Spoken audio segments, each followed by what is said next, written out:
بسم اللہ الرحمن الرحیم۔ ناظرین السلام علیکم۔ اسماعیل خان ایک نئی ویڈیو کے ساتھ آپ کی خدمت میں حاضر ہے۔ آج ہم بات کریں گے گزشتہ حکومت کی معاشی کامیابیوں کے حوالے سے۔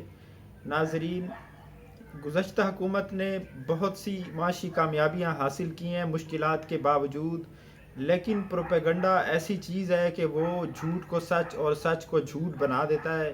کہتے ہیں کہ جھوٹ اتنا بولا جائے کہ وہ آپ کو سچ محسوس ہونے لگے۔ تو کچھ ایسا ہی گزشتہ حکومت کے ساتھ ہوا، جیسا کہ حسن نثار نے کہا کہ ان لوگوں کو کان پکڑوا کر سزا دینی چاہیے کہ یہ لوگوں کے سامنے اپنا موقف ہی نہیں رکھ سکے، اپنی بات نہیں رکھ سکے۔ جو معاشی کامیابیاں انہوں نے حاصل کی ہیں وہی لوگوں کے سامنے نہیں رکھ سکے۔ تو اس سلسلے میں نمایاں مثال یہ ہے کہ جب آئی ایم ایف سے موجودہ حکومت مذاکرات کرنے گئی تو آئی ایم ایف والوں نے سوال کرنا تھا کہ پہلے جو ہم نے آپ کو قرضہ دیا تھا اس کا کیا ہوا؟ تو آپ یہ دیکھیں کہ موجودہ حکومت کو تاریخ کی بدترین شرمندگی اٹھانا پڑی، سبکی اٹھانا پڑی کہ یہ لوگ جو حکومت کو، عمران خان کی حکومت کو ناکام ترین حکومت کہتے تھے، معاشی برباد کہتے تھے کہ معاشی طور پہ پاکستان کو برباد کر دیا ہے، بیڑا غرق کر دیا ہے، انہوں نے آئی ایم ایف کو وہی اعداد و شمار پیش کیے۔ آپ یہ دیکھیں کہ اکاؤنٹس کمیٹی کا اجلاس ہوا 4 دن پہلے، اس میں ماہرین ہوتے ہیں معیشت کے اور بیوروکریٹس ہوتے ہیں اور ان کا سربراہ وزیر اعظم ہوتا ہے۔ جب یہ اجلاس ہوا اس میں اعداد و شمار جب پیش کیے گئے تو پتہ چلا کہ پچھلے سال جو پاکستان کا جی ڈی پی تھا وہ 5.74 تھا، یعنی 5.74، اور اس سال مارچ میں یہ جی ڈی پی بڑھ کر 5.97 یعنی 5.97 یعنی 6% کے قریب پہنچ گیا تھا۔ پاکستان جیسے ڈیولپنگ جو کنٹریز ہیں ان کے لیے یہ جو اشاریہ ہے، یہ جو ترقی کی شرح ہے، یہ بہت زیادہ ہے، بہت حوصلہ افزا ہے۔ یہی کارکردگی دکھا کر موجودہ حکومت آئی ایم ایف سے قرضہ لینے جا رہی ہے۔ جب آئی ایم ایف سے مذاکرات ہوئے دوحہ میں آن لائن مفتاح اسماعیل کے، تو انہوں نے یہی اعداد و شمار پیش کیے، انہوں نے یہی کامیابیاں پیش کی اور ان کو کہا کہ آپ ہمیں قرض دیں، لیکن اس کے باوجود وہ قرض دینے سے گریزاں ہیں، وہ ان پہ ٹرسٹ کرنے سے گریزاں ہیں۔ ہم نے آج عمران خان حکومت کی معاشی کامیابیاں آپ کے سامنے رکھنے کا فیصلہ کیا ہے تاکہ آپ خود فیصلہ کریں کہ گزشتہ حکومت کیسی تھی اور کیا اس کو ہٹایا جانا ٹھیک تھا یا غلط تھا۔ ایک مستحکم ترقی کرتی ہوئی حکومت کو کیوں ہٹایا گیا؟ تو اس کو ہم پوائنٹ وائز آپ کے سامنے رکھیں گے۔ نمبر 1، عمران خان حکومت کا سب سے بڑا کارنامہ بند انڈسٹری کو کھولنا تھا۔ انڈسٹری بند پڑی تھی، انڈسٹری کو انہوں نے کھولا، لوگوں کو روزگار کے مواقع فراہم کیے۔ جب روزگار کے مواقع فراہم ہوئے اور ملک میں انڈسٹری چل پڑی تو پاکستان کی جو برآمدات ہیں وہ بڑھنے لگ گئی۔ آپ یہ دیکھیں کہ 2018 میں پاکستان کی جو برآمدات ہیں وہ 24 ارب ڈالر تھی، یعنی 24.7 بلین ڈالر۔ 3.5 سال کے عرصے میں یہ برآمدات میں 38% اضافہ ہوا ہے اور یہ 34 ارب ڈالر ہو گئی۔ تو یہ پاکستان کی بہت بڑی کامیابی تھی کہ 10 ارب ڈالر کا اضافہ ہوا برآمدات کا۔ اس میں آپ یہ دیکھیں کرونا بحران بھی تھا، لاک ڈاؤن بھی تھا، لیکن عمران خان نے انڈسٹری کو بند نہیں ہونے دیا، جرأت مندانہ فیصلے کیے، سخت تنقیدات ان پر کی گئی، کہا گیا کہ کرونا سے ملک میں اموات ہوں گی، لوگ مر جائیں گے، تباہی بربادی ہوگی، لیکن عمران خان اپنے فیصلے پر ڈٹے رہے، انہوں نے اکانومی کو بند نہیں ہونے دیا۔ اس کے بعد آپ اگلا پوائنٹ دیکھیں کہ بیرون ملک سے جو ترسیلات زر آتی تھیں اس کو بڑھانے کے لیے، ہنڈی اور حوالے کے کام کو ختم کرنے کے لیے اور بینکنگ چینلز کے تھرو عمران خان نے ان لوگوں کو حوصلہ افزائی کی کہ لوگ بینکوں کے ذریعے پیسہ بھیجیں، ترسیلات زر میں اضافہ ہو۔